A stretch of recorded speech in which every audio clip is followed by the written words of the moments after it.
Welcome to Wine, Food and Travel with me, Marc Millon, on Italian Wine Podcast. Listen in as we journey to some of Italy's most beautiful places in the company of those who know them best, the families who grow grapes and make fabulous wines. Through their stories, we will learn not just about their wines, but also about their ways of life, the local and regional foods and specialities that pair naturally with their wines, and the most beautiful places to visit. We have a wonderful journey of discovery ahead of us, and I hope you will join me.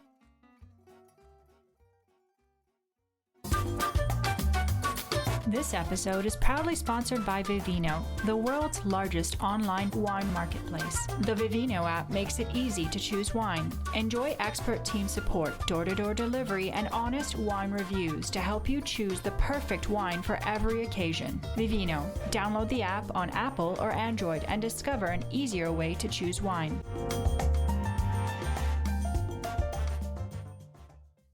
Welcome to another episode of Wine, Food and Travel with me, Marc Millon, on Italian Wine Podcast. Today our deep dive into Sud Tirol, or in Italian Alto Adige, continues as we head through beautiful Bozen, or Bolzano, to Nals, to meet Gottfried Pollinger, who is the managing director of the highly acclaimed Nals Magried winery. Good morning, Gottfried. Thank you so much for joining me today as our guest on Italian Wine Podcast. I know this is a beautiful time of the year, but it's also the busiest time as the grapes are coming into the winery at this moment as we speak. How are you today? Yes, I'm fine. It's a beautiful weather now in Alto Adige, and it's a very important time for us because we are in the middle of the harvest. My home is Alto Adige. It's in the north part from Italy, near the Alps, and in the south near the sea. And in our region, we speak German because before the First War, we were Austrian-Hungarian Imperium.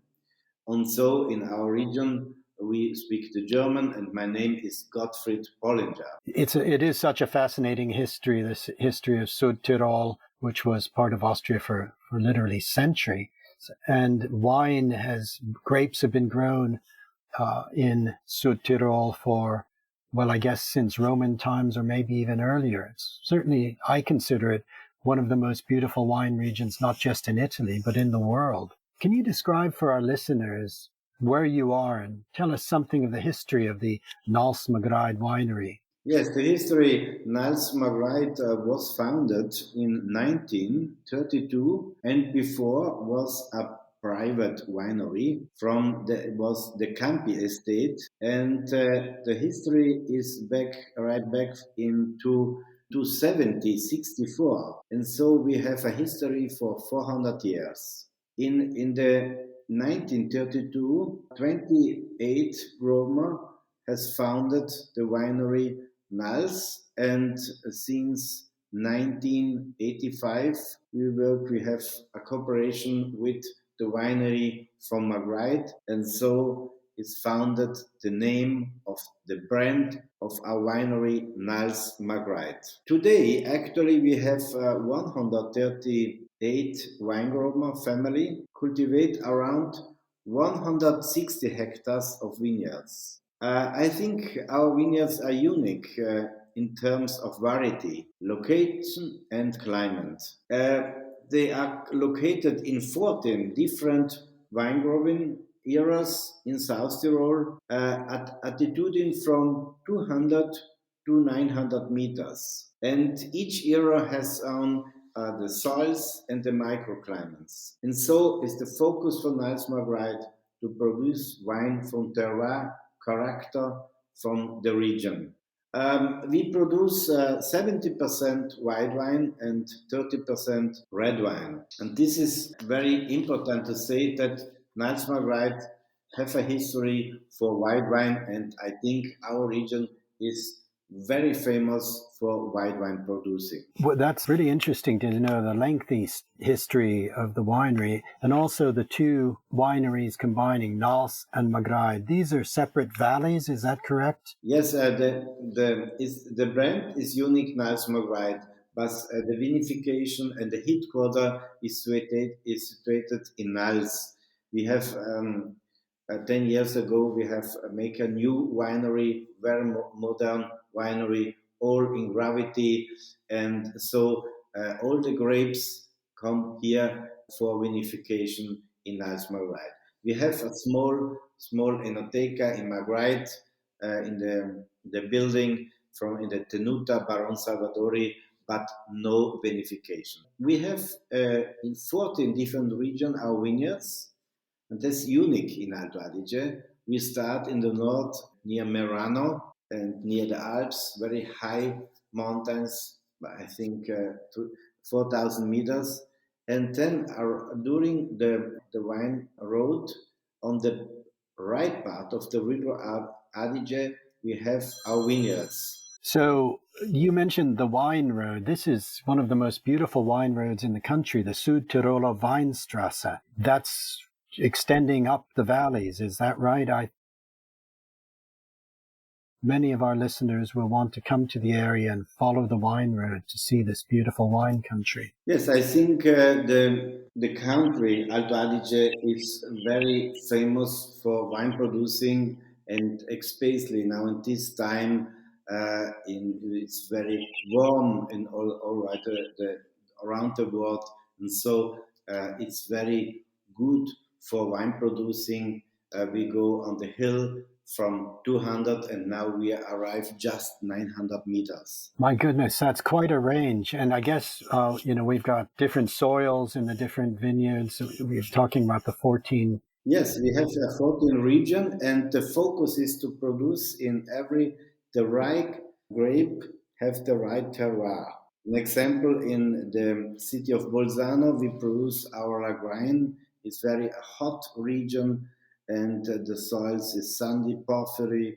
It is the best region for the Lagrein grape. Fuller, richer style Lagrein. Yes. In the other part, around the winery, we are on the hill of Nals, is situated the winery. We produce the Sauvignon Blanc.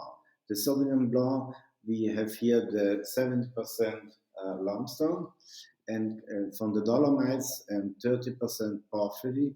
And this is the best region. And also the climate. It's a continental climate with the fresh wind from the Alps. When the sun in the afternoon go down, quickly come the fresh wind and give the wine the acidity in it. And over the hill, on the mountains, from 700 to 900 meters, we produce our Pinot Bianco. The Pinot Bianco Sirmian is our flagship. It's a single vineyard, monopole region from Alps Margriet. And this is one of the best, I think it's the best region to producing the Pinot Bianco. Okay, and grown at very high altitude then. So the vineyards are quite protected by the mountains?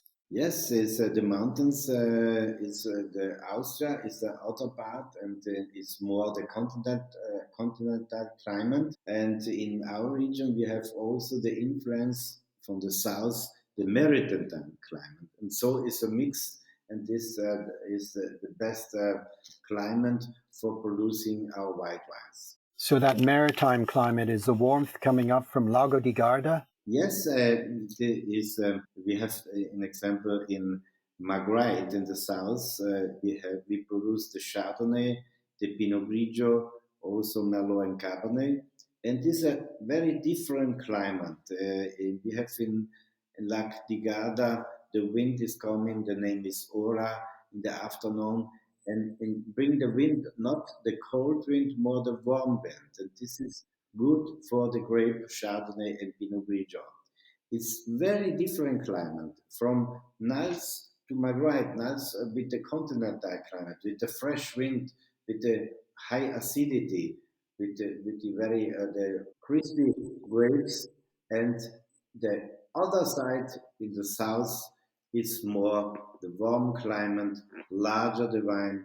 We have limestone, we have sandy soils, and so we have very different terroir for both varieties. That's fascinating because within a very small distance, you're able to make white wines that are completely different in style, both from the grape variety, but also primarily from this difference in terroir. Yes, it's very different, but Mark, you must say that every 10 kilometers we have a different climate, different terroir, different soils, different climate. This is Alto Adige.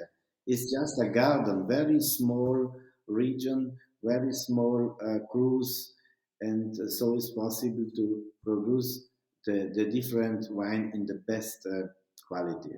Nalsmagride is known for an approach that respects tradition, yet you're not afraid of innovation and utilizing state-of-the-art winemaking. Tell us about how you produce your wines and perhaps identify one or two more that are most representative of the Nalsmagride winery. Yes, we start just outside with the groma in the vineyards. We work very hard outside during the years, all hand work, and the philosophy go out with agronomy, and the agronomy is very close contact with the wine grower, and so he bring the best quality, the materia prima from outside, and then when the grape arrive in the winery, very important is also the moment of the harvest. This is now in this time,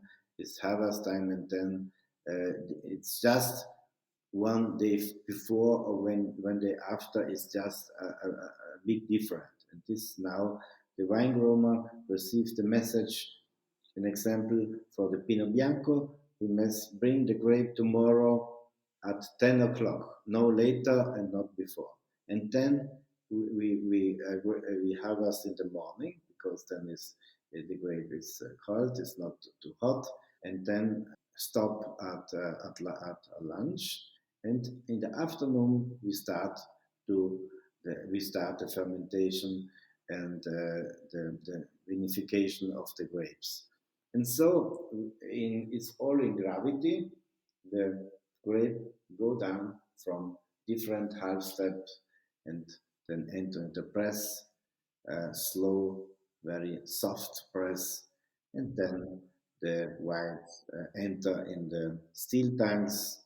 We have one wine is the Chardonnay Baron Salvadori fermentation in oak, but the other style of Alto Adige is fresh and mineralic white wine. And for that, you don't want oak, you want the stainless steel and the freshness. But also a little bit after the fermentation for aging with a small time in the big barrels. And so it gives powerful, full body wines. But the focus is the freshness and the mineralic. Also to drink after 5-10 years, no problem. But they suggest that the palate is every freshness, mineralic, long wine, and the wine from the terroir, the wine from we speak, the wine from the whites from the Alps, fresh mineralic whites from the Alps. So that acidity in your wines does allow even the white wines to have a lengthy aging, upwards of 10 years.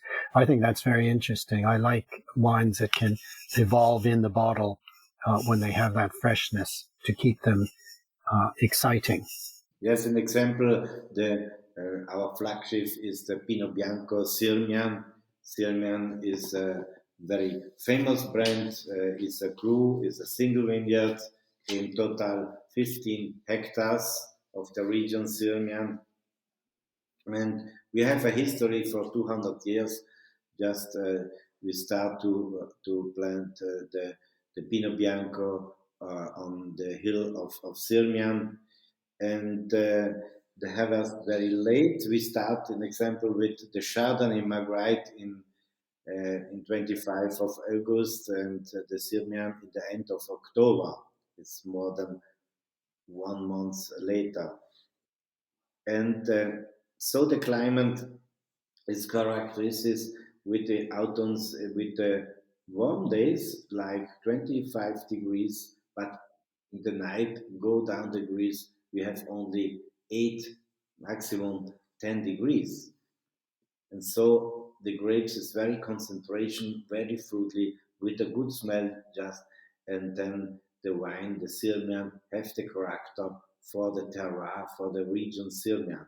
And so we have created a very famous brand. And the first in bottled was 1971. And we have also old bottles for old vintage, what we taste, an example, 1976, wonderful vintage, wonderful wine, easy to drink, very fresh, and with no much, but a good acidity, and yet you can feel the terroir, you can feel the mountains, the Alps, the smell of the Alps, and so we can sell also old vintage, and actually we sell 2012 vintage. It's just 8 or 9 years old. So the connoisseurs who love your wines will come to, because it's very difficult to get mature vintages of white wine. That's amazing. The 1976 still fresh and expressing itself. Can we just consider the range of wines? I know you make a very large range of wines, but there are a huge number of different names that you market the wines under. You mentioned the Semillon, which was a terroir. Are all of the names linked primarily to terroir? Yes, we have two different quality. We have the tradition, the traditional wine, like vintage, and then the selection. And every wine for our winery we have give a name. The name is coming from the crew. Next, we have four crews: Sirmian, Greece, Pennon, and Bunkel. And the other is coming from the soils. An example, calc is calci, or sand from the Leguine is sandy, and for the Sauvignon Stony, the name is Stein, is the German name, and so we use name of the soils from for the region, for the group, or we have also a brand. An example, Anticus is a brand, or Galea is a brand. But every wine has a name, and so is Alto Adige. Is we have different grape. This is history from our region. We have 14 different grapes, and then in total we have, I think now, 30 labels. Wow, that's It's a lot, but for Alto Adige, we have an example, three different Chardonnay. We have the Chardonnay Calc, vinification in still, easy to drink after 2 years, and 3 5 years is no problem. Then on the hill, the Magret is coming from Magritte, from the village Magritte, and then the top Chardonnay Baron Salvadori. Vinification in barrique, fermentation in barrique, and then we make this assemblage. We have for assemblage in the big barrels for 1 year, and then we bottle the wine and remain for other 2 years in the bottle. Now we start to sell the vintage 2018. So we have for the different variety, we have two, three different variety, different quality style. Can we turn our focus now to the foods of Südtirol and perhaps what you consider some of the most typical and iconic foods of the area, and foods that also pair particularly with this large range of wines that you produce? And are there any of these foods particularly linked to Nals or Magritte? Yes, you know that Alto Adige, before the First World War, Austrian imperium, and so is the influence for the cuisine was more the Alpine, like meat, like also the canedale or speck, and so. But then it's changing when after the Second War, a lot of Italian peoples now in Alto Adige live.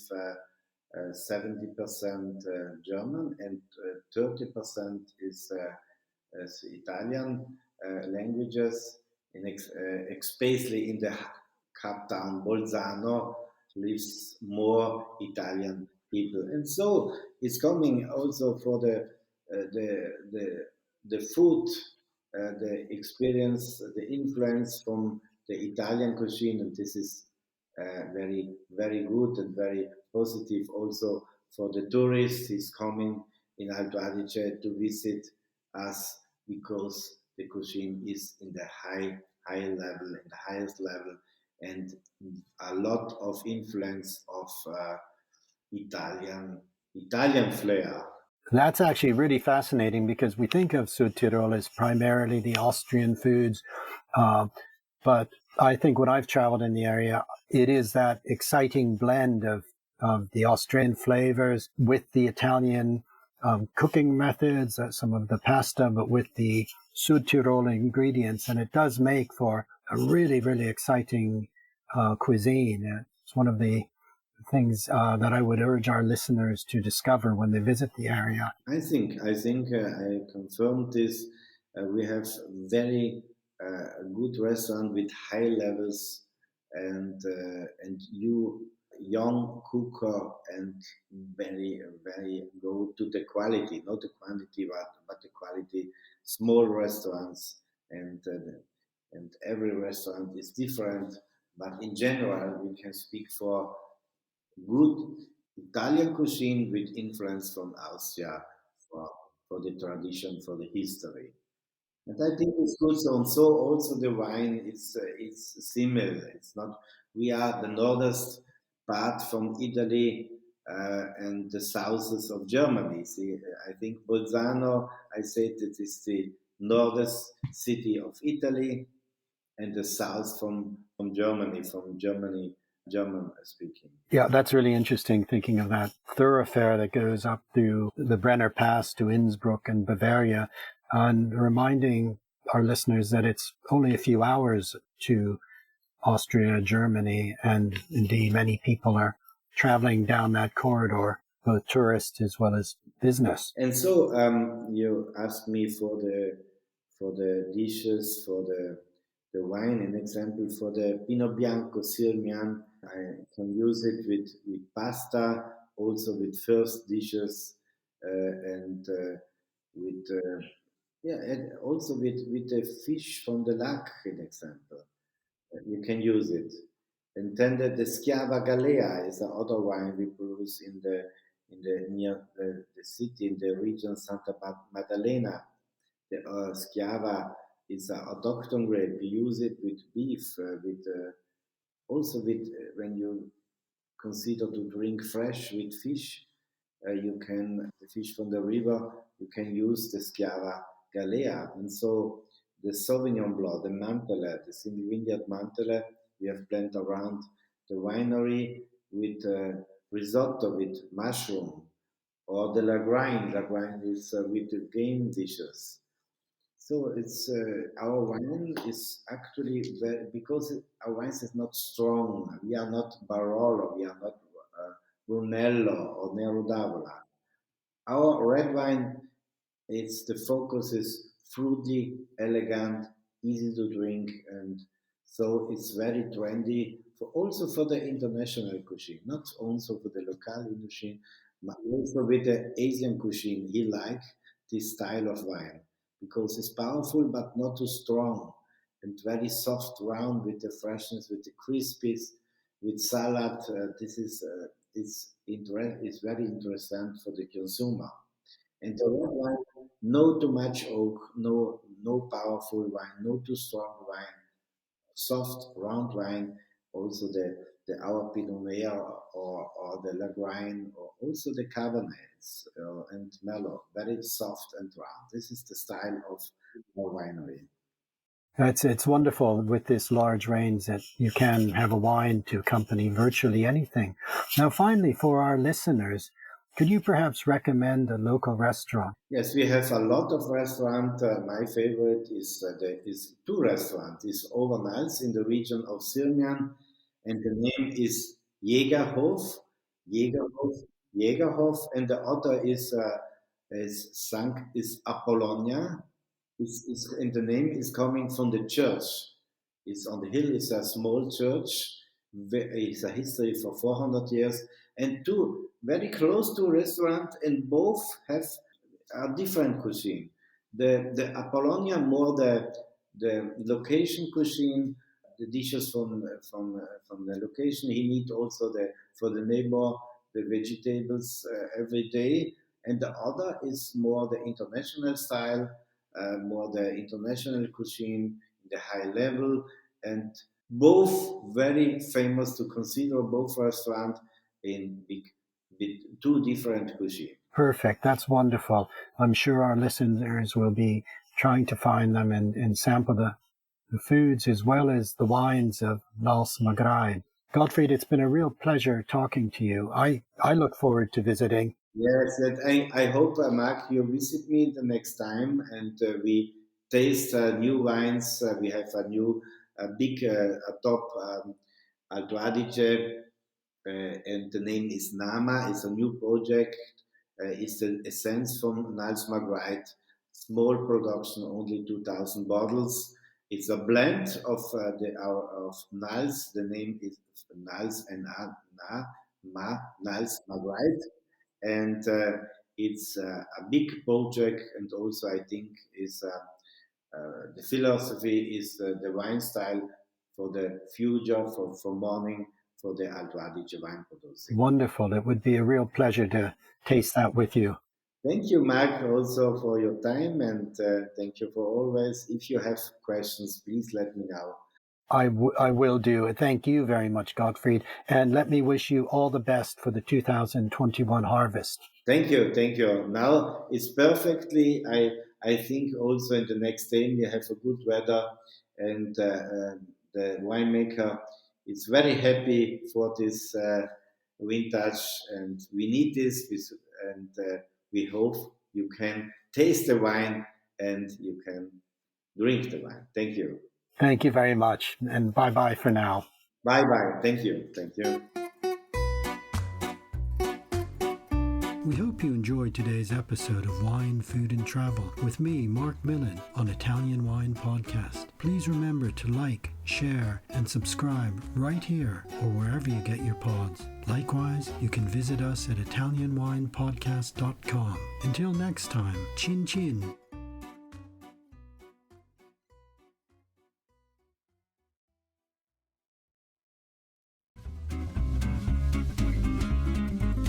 Hi everybody! Italian Wine Podcast celebrates its 4th anniversary this year, and we all love the great content they put out every day. Chin Chin with Italian wine people has become a big part of our day, and the team in Verona needs to feel our love. Producing the show is not easy, folks. Herding all those hosts, getting the interviews, dropping the clubhouse recordings, not to mention editing all the material. Let's give them a tangible fan hug with a contribution to all their costs. Head to ItalianWinePodcast.com and click donate to show your love.